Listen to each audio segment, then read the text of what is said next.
Ini adalah ekonomi yang lebih kecil, mitra junior, negara yang mengirim 3/4 ekspornya ke selatan melintasi satu perbatasan saja. Ketika Presiden Trump mengancam tarif 35%, semua orang mengira Kanada akan buru-buru datang. Sebaliknya, Kanada beralih haluan menjual minyak ke Tiongkok, emas ke Inggris, membuat kesepakatan dengan negara-negara yang nyaris tidak diperhatikan oleh Amerikas. Jadi, apakah Kanada benar-benar membutuhkan AS? Setiap hari ISS dan Kanada memperdagangkan barang senilai miliaran dolar, tepatnya 3,6 miliar dolar. Ada jutaan pekerjaan yang dipertaruhkan. Hampir 76% ekspor Kanada melintasi perbatasan. Dengan kata lain, sebagian besar eksportir Kanada tidak hanya menyukai pasar AS Serikat, mereka bergantung padanya. Sebagian besar perdagangan antara AS Serikat dan Kanada masih berlangsung tanpa tarif. Perselisihan ini bukan tentang apakah perdagangan akan terus berlanjut, tetapi tentang seberapa besar perdagangan itu benar-benar dilindungi. Pelindungan itu berasal dari KUSMA, perjanjian dagang yang menghubungkan Kanada, Amerika, dan Meksiko. Namun tidak semua produk memenuhi syarat. Beberapa barang tidak tercakup. Lalu ada juga pengecualian strategis, yaitu mineral kritis dan energi. Barang-barang tersebut dikenakan tarif yang jauh lebih rendah, yaitu 10%.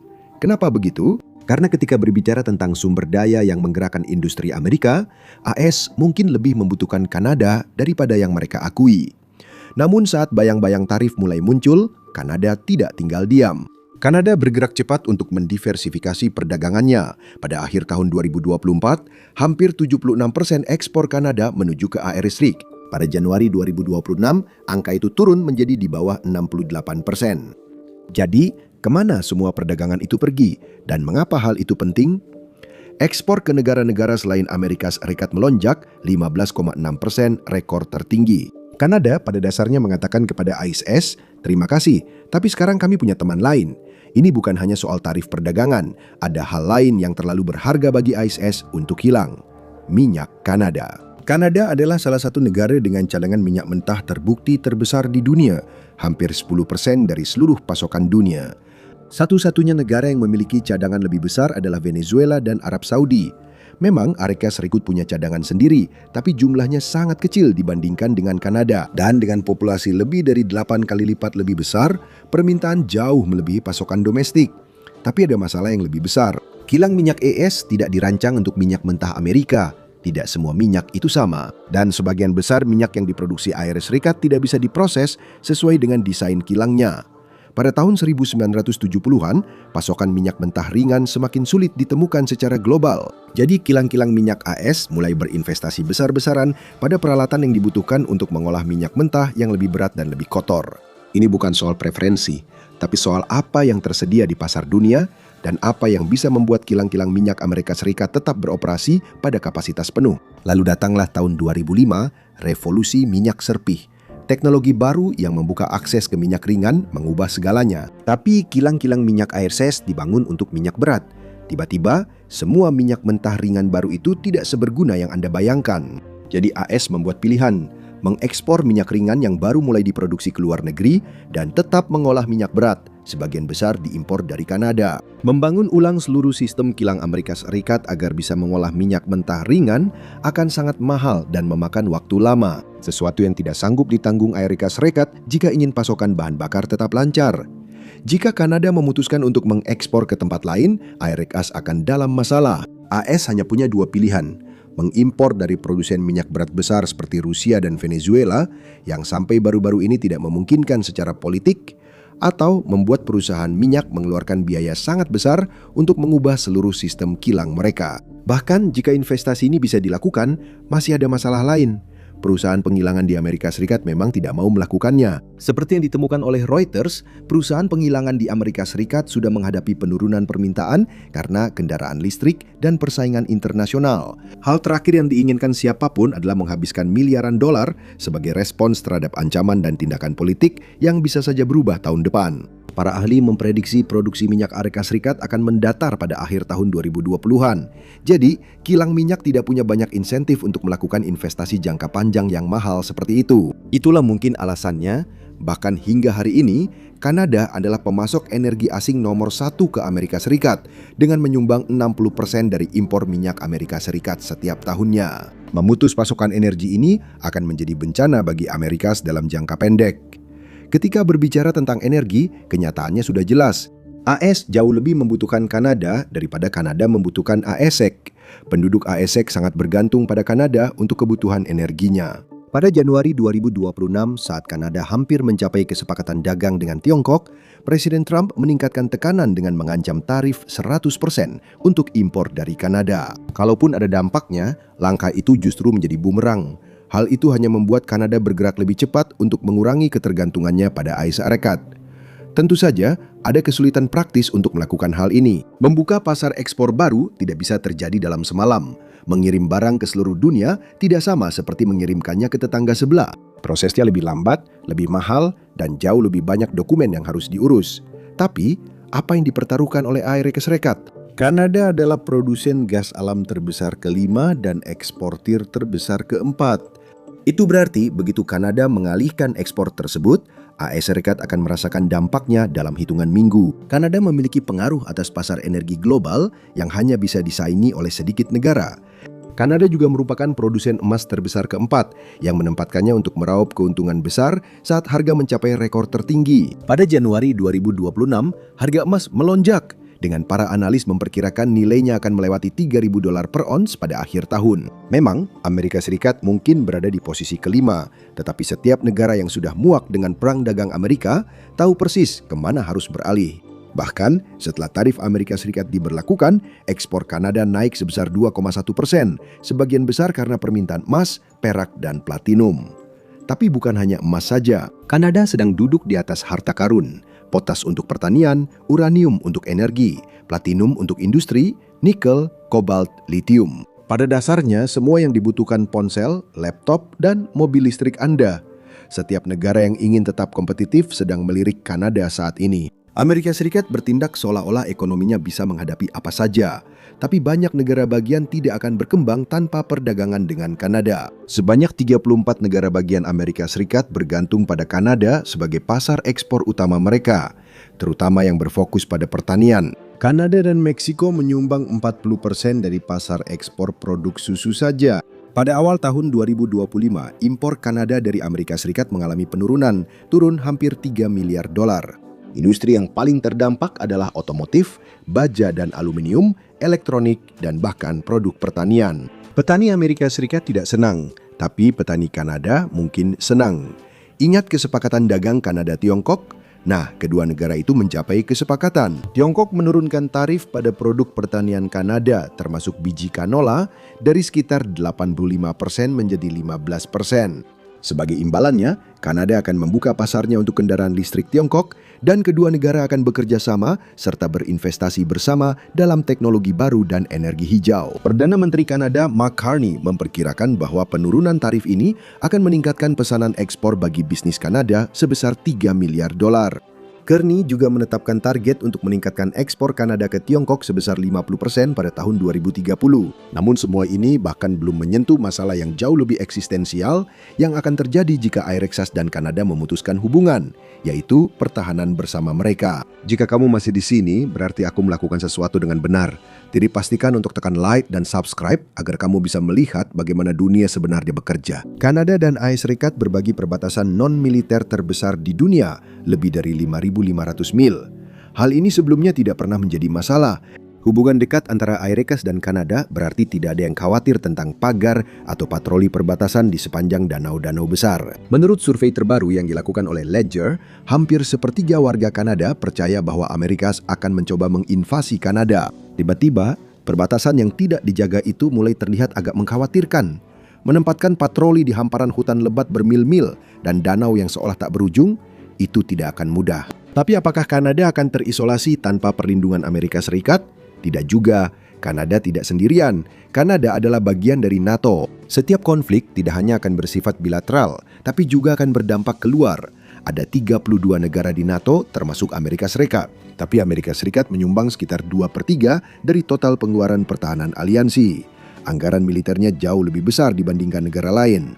Namun demikian, kesenjangan itu perlahan mulai menyempit. Sejak tahun 2020, pengeluaran pertahanan Amerika Serikat sebagai persentase dari ekonominya telah turun dari 3,6% menjadi 3,2%. Sementara itu, negara-negara NATO lainnya telah meningkatkan dari 1,7% menjadi 2,3%. Pada tahun 2035, Kanada ingin menghabiskan 150 miliar dolar untuk pertahanan setiap tahunnya. Apakah mereka benar-benar bisa mempertahankan diri tanpa Amerika Serikat? Itulah pertanyaan yang sedang ditanyakan semua orang. Hampir setengah dari seluruh pengeluaran militer dunia berasal dari satu negara. Pada tahun 2026, anggaran militer Amerika Serikat mencapai sekitar 900 miliar dolar. Itu adalah angka yang menakutkan bagi negara manapun yang mungkin berada di sisi yang berlawanan dengan sebuah negara adidaya. Dan Kanada memiliki negara adidaya itu tepat di depan pintunya. Kanada jelas lebih memilih memiliki kekuatan militer itu di pihaknya.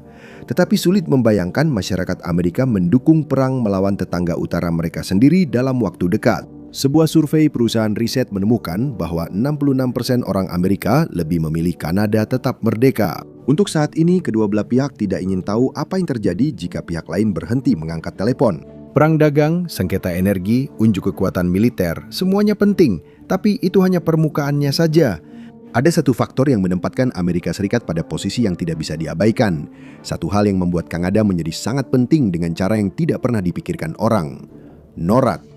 Tujuannya adalah untuk mencegah serangan udara terhadap Amerika Utara, menjaga kedaulatan wilayah udara Amerika Serikat dan Kanada, serta memberikan peringatan dirgantara dan maritim untuk Amerika Utara. Dengan Amerika Serikat yang belakangan ini jelas tidak sedang berusaha mencari teman dan menarik simpati orang, serta Tiongkok diam-diam membangun kekuatan militernya, kebutuhan akan NORAD belum pernah setinggi ini sejak Perang Dingin berakhir.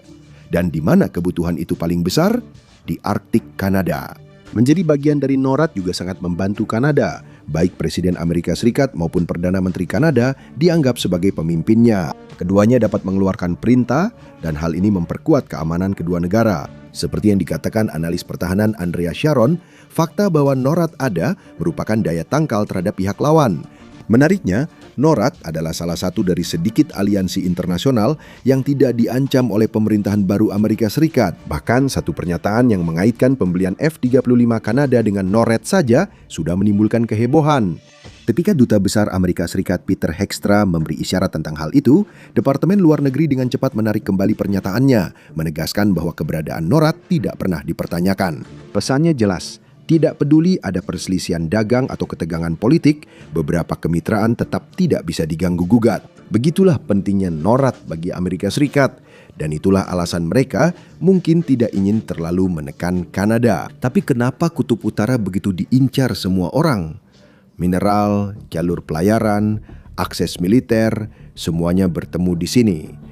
Pada Mei 2024, Pentagon menginvestasikan 8,74 juta dolar Kanada dalam proyek Neko Cobalt Gold Bismuth Copper di wilayah barat laut Kanada. Mineral-mineral langka ini adalah tulang punggung peralatan militer generasi berikutnya. Pentagon melihat krisis rantai pasokan global akan datang dan mereka mulai secara agresif membeli bahan mentah fisik untuk menghadapinya. Kanada ingin mengamankan statusnya sebagai mitra pertahanan yang tak tergantikan bagi Amerika Serikat, menginvestasikan 7,5 juta dolar. Ini bukan investasi pertambangan biasa, itu adalah bailout demi keamanan nasional.